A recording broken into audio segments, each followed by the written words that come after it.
hapa naomba nitoe onyo.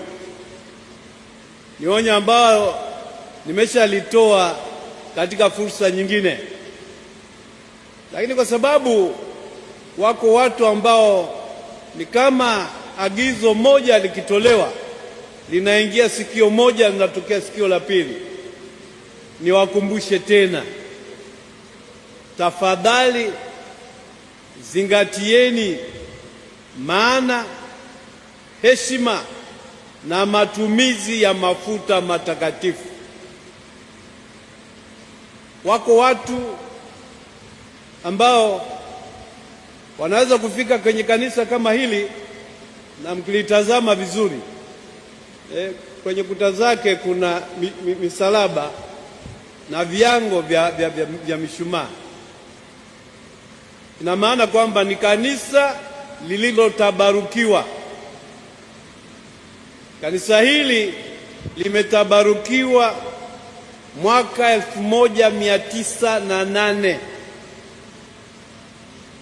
na altare hii imetabarukiwa, lakini unaweza kushangaa ukamkuta padre mzima anakuja anapaka mafuta altare, anapaka mafuta ambo hii, anapaka mafuta hayo mabenchi mliokalia, anaenda kupata mafuta ile katedra ya askofu pale, na sakafu na nguzo.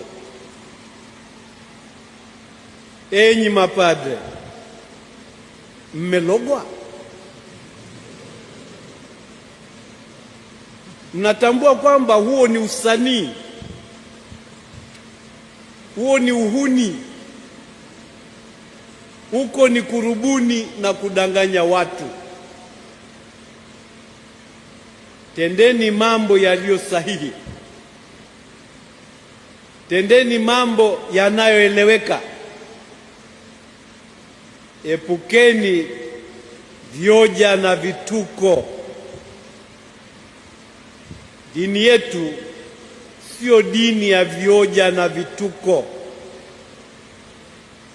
ni dini ya imani moja takatifu Katoliki ya mitume.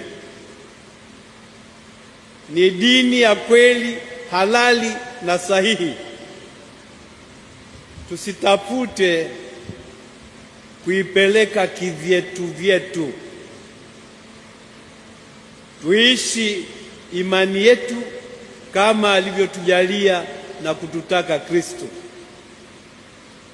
Kwa hiyo tuwe makini.